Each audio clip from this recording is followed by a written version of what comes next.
It's Tim Derling with you, and a very, very special guest on the phone with me is Tyler Warren. Tyler Warren is the drummer and vocalist, one of the vocalists with the Queen Extravaganza, and we'll explain that in a little bit. First of all, let me introduce to you Tyler Warren. Welcome, sir. Hello, how's it going? It's going very, very well. I am really, really excited about this show. I've deliberately tried to stay off of YouTube as much as possible because I want to be surprised when I witness the Queen Extravaganza September 6th at the Casino New Brunswick in Moncton. And I've explained that, yes, this is a Queen tribute, but not just any Queen tribute. This has the royal stamp of approval from none other than Roger Taylor and Brian May. Tyler, I don't even know where to begin, man. I mean, you were one of several that auditioned. Just tell me a little bit about yourself. Like, have you been a lifelong Queen fan, or how did this whole thing start? I would say that out of everybody in the band, that I'm definitely the lifelong Queen fan of the bunch. I always tell the story that I was pretty much listening to them in the womb, you know, because both of my parents loved Queen whenever they were young. So it's pretty much been in my existence my entire life. You know, even if I wanted to get away from it, I couldn't. It was just there. I can remember when I was 6 years old, my cousin had Another One Bites the Dust 45. Oh, yeah. Don't Try Suicide on the flip side. I used to listen to those two songs constantly. So I was 6 years old. So, yeah, I've been a fan a long time, too. So now, where are you from originally, Tyler? I am from a small town in Tennessee called Camden. It's pretty close to Nashville. Okay. Yeah. So you've come a long way from Camden to on stage being selected personally by Roger Taylor for the Queen Extravaganza, and man, I can't even imagine. I did watch a couple of your audition videos, Somebody to Love and One Vision, and not only did you nail the drum parts, but not bad on the background vocals either. And we'll talk about this a little bit later, but you actually have your own music and your own band. We'll get to that a little bit later. So describe to me, Tyler, how you ended up auditioning and how that whole process worked, because that fascinates me. Oh, yeah.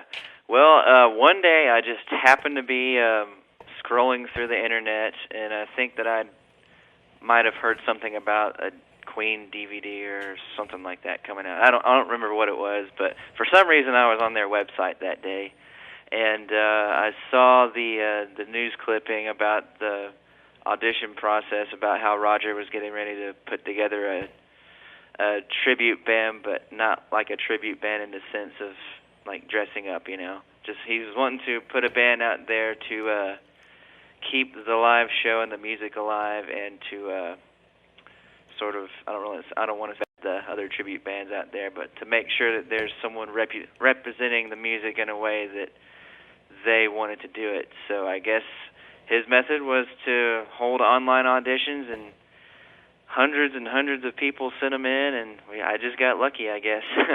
Whenever I sent it in, I was kind of coaxed into it because I really didn't know what it was. I didn't know if it was real or anything like that, you know, but I just figured, what the heck, I'll do it anyways. And then by the time the final auditions rolled around, I realized how real it really was, you know. Now, did you get, how did that, online, you don't know until you find out, until you actually speak to someone. Yeah. Did you get a call from Roger Taylor, or how did that go? They announced it on the official Queen website as far as the finalists go, and then they sent us all emails with contacts and plane tickets to L.A. to the Foo Fighters studio, which is where the final auditions were. Cool. Yeah. Plane tickets kind of made it real, eh? Exactly. Whenever I got the link and got the locator and all that stuff and had to check in, I was like, man, this is really happening. Wow. That's amazing. Now, it's funny because, I dabble in a few instruments. Like I used to play drums. I play a little guitar. Oh, cool. And the listening to Queen, a lot of people don't realize. I think it's in their music. It was so effortless to listen to that you don't really realize there's a lot going on. And much going on. I don't think that Roger gets enough credit for being a really innovative drummer, and he always seemed to play just the right things for the songs. And when I watched you actually playing those parts, Somebody to Love and One Vision, there were parts there like, I never realized that there was so much happening with the cymbal clasps and then letting it go and full crash. Oh, And yeah. I'm getting really technical here for people, but bottom line is that you nailed it. And Thank you. were you had you played Queen songs in cover bands, or had you just grown up playing along with them? Like, you don't just get that good at them, I guess is what I'm saying. Whenever I was growing up, I started playing drums really young, about 3 years old. And one of the things that I always liked doing growing up whenever I'd get home from school is I would put on whatever album I was loving at the time, and just like play all the way through it, you know. And around the time I was like 9 or 10, I really started getting into the live albums and live videos and things like that. And I would always play along to their first live album, Live Killers. Oh, that's great. That was probably the biggest way I really wrapped my mind around playing and how he did it live. And that's something else Roger doesn't get enough credit for, is his live playing and singing. He was always right on the money, and vocally he was always right there supporting Freddie.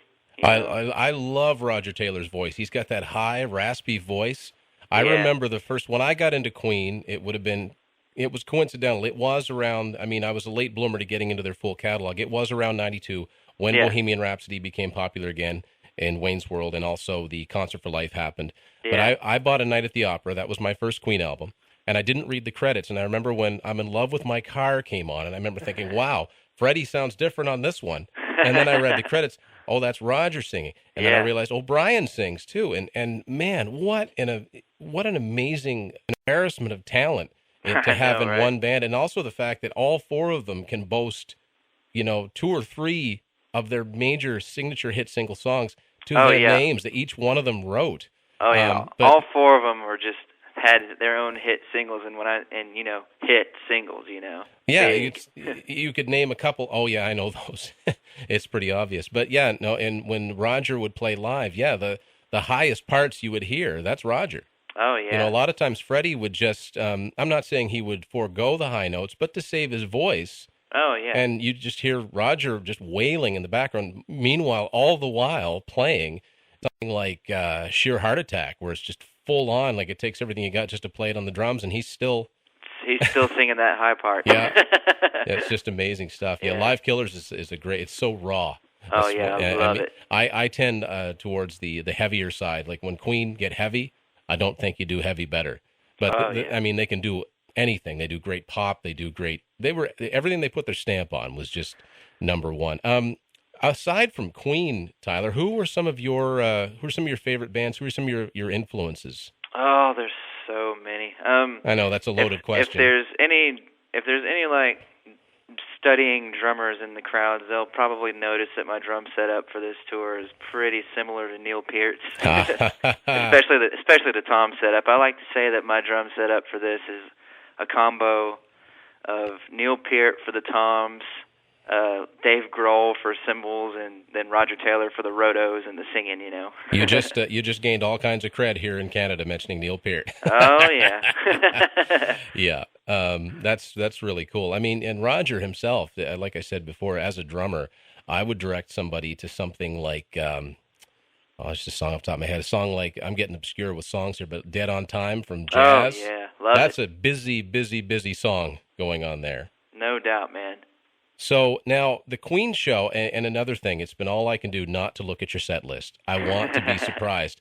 And what I'm curious about is, first of all, your personal favorite Queen album. It's a hard choice because there's a lot of 10s there. Also, if you could pick, if you had your choice, and maybe another question is, how much say do the band members have in the set list? But if you could pick any deep cut of the Queen catalog, doesn't matter how obscure it might be, what would it be?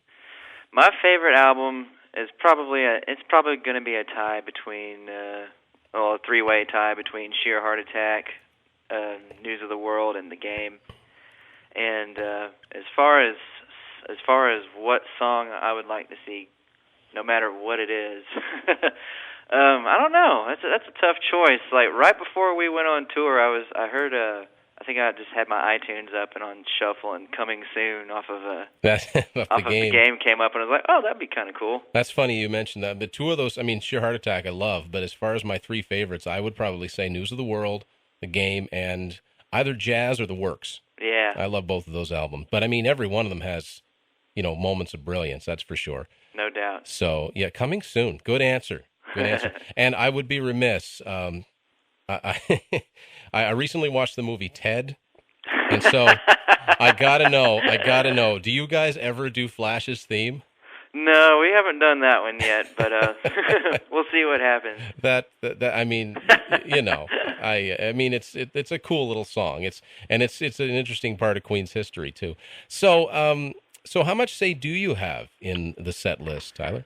Well, whenever this whole thing first started happening, whenever we were doing our initial, I think it was like a month-long rehearsal in May or April of last year, something like that.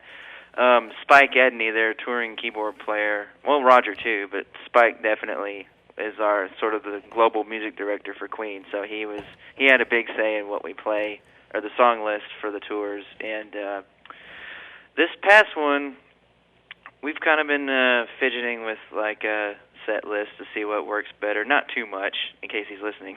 Yes. But and Spike, we should interject. Spike Edney, he's not only is he your musical director, but he actually played keyboards with Queen on their last 2 or 3 tours. Was it the Hot Space tour on? Was it?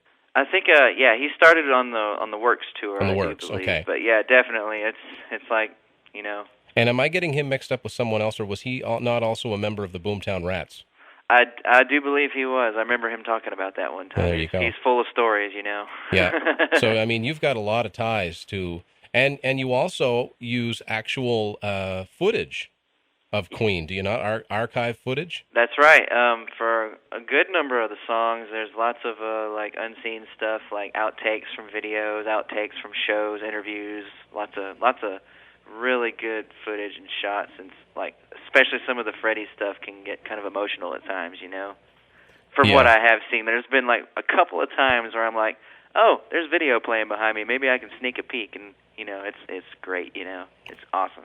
They were such a dynamic band, and Freddie had, I don't know, I mean, he's probably the ultimate front man, as well as being one of the most capable vocalists of all time, but he just had that control over a crowd. I've never seen anyone who could make a crowd sing scales back the way that Freddie could. And I should mention, I mean, the whole band is an embarrassment of talent. Roger Taylor himself is quoted as saying he would not like to follow this band on stage. So I don't know who would. So other than yourself, there's Brian Gresh on guitar and vocals, Francois Olivier Doyon, did I say his name right? That's right. Bass and vocals, Brandon Etheridge on keyboards and vocals, and 2 lead vocalists, Jennifer Espinoza and Mark Martel. Now, anyone who's ever seen Mark he was on Ellen, he was on a lot of performances. Not only does he sound like Freddie, but he kind of looks like him too. Yeah, he's kind of got that jawline, you know what I mean?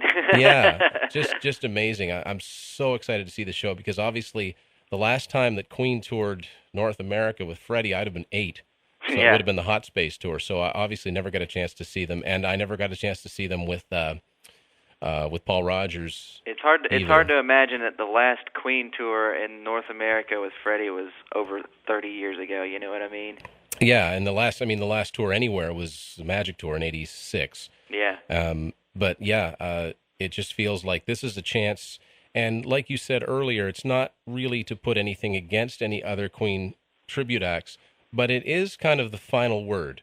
Yeah. When you've got the blessing of actual members. Now, what is it like interacting, or how much interaction have you actually had with I know Roger is kind of like the hands-on guy, but I know Brian has something to do with it. Have you ever met John Deacon? I know he's kind of out of the business now, but have you ever met him at any point? No, I haven't ever met John Deacon. I'll be surprised if any of us ever do. Yeah, so he's kind of... Yeah, Roger was, like I said, he was around pretty much the entire rehearsal time for the first tour, so about a month or so he was there the entire time, so we got to know him pretty well. He's a really nice guy. He's just a normal guy, you know. He just happens to be a rock star. Yeah, and Brian, what's Brian like? He always seemed like such a gentleman in any interview I've had. He's very tall. Yes. But yeah, he's a super duper nice guy. Really, really humble. He doesn't really put off a real rock star vibe, if you know what I mean. I don't think any of them really. Even any interviews I've seen with Freddie, he seemed very friendly, very engaging, and they just happen to be the four right guys in the right band at the right time. Exactly. So, so Tyler, we'll switch over a little bit because you also have your own music. Oh, yeah. Your website is, if I recall, it's tyler-warren.com. That's right. I put the dash in there. Uh-huh. And tell us a little bit about what you're doing musically. Well, I just put out an album January 1st, New Year's Day of this year, and it's called Fallout, and it's like sort of modern rock, I guess you could say. I've put out a couple of albums in the last couple of years. I've got my own solo band, and it's just called Tyler Warren, and we've had a couple of singles off that album so far that have gotten a good deal of radio play back home where I'm from, So that's been really neat, and the Queen Extravaganza thing has really helped people be aware of some of the stuff that I've been doing. So that's been a real bonus, I guess you could say. All right. So tyler-warren.com is a place to check out Tyler's work outside of the Queen Extravaganza. Now, to anyone out there who's ever enjoyed Queen's music, Tyler, what would you say to get people said, get in that car, head down to Moncton, and go see the Queen Extravaganza? How would you give us your best sales? I would say if you want to see a band that is their own band and a Queen act that is almost like the closest thing that you'll probably go into the real thing besides us dressing up, because that's not what we're about. We're about playing the music the way it's supposed to be played and giving it the respect and attention that it needs. So we're not going to go out there and, pay so much attention to how we look. It's about the music. It's about the show. We're a real band, and we've got a really awesome stage show with videos and lights. And like I said, it's probably the closest thing you'll ever get to seeing the real thing. You sold me on it, but I was going anyway. I'm so excited to see this show. It is Friday night at Casino NB. Go to casinonb.ca to see if there's any tickets left. The Queen Extravaganza. We've been talking with their drummer and vocalist, Tyler Warren. Tyler, thank you so much for taking a little bit of time out to talk to us. Oh, no problem, Tim. Thank you. All right.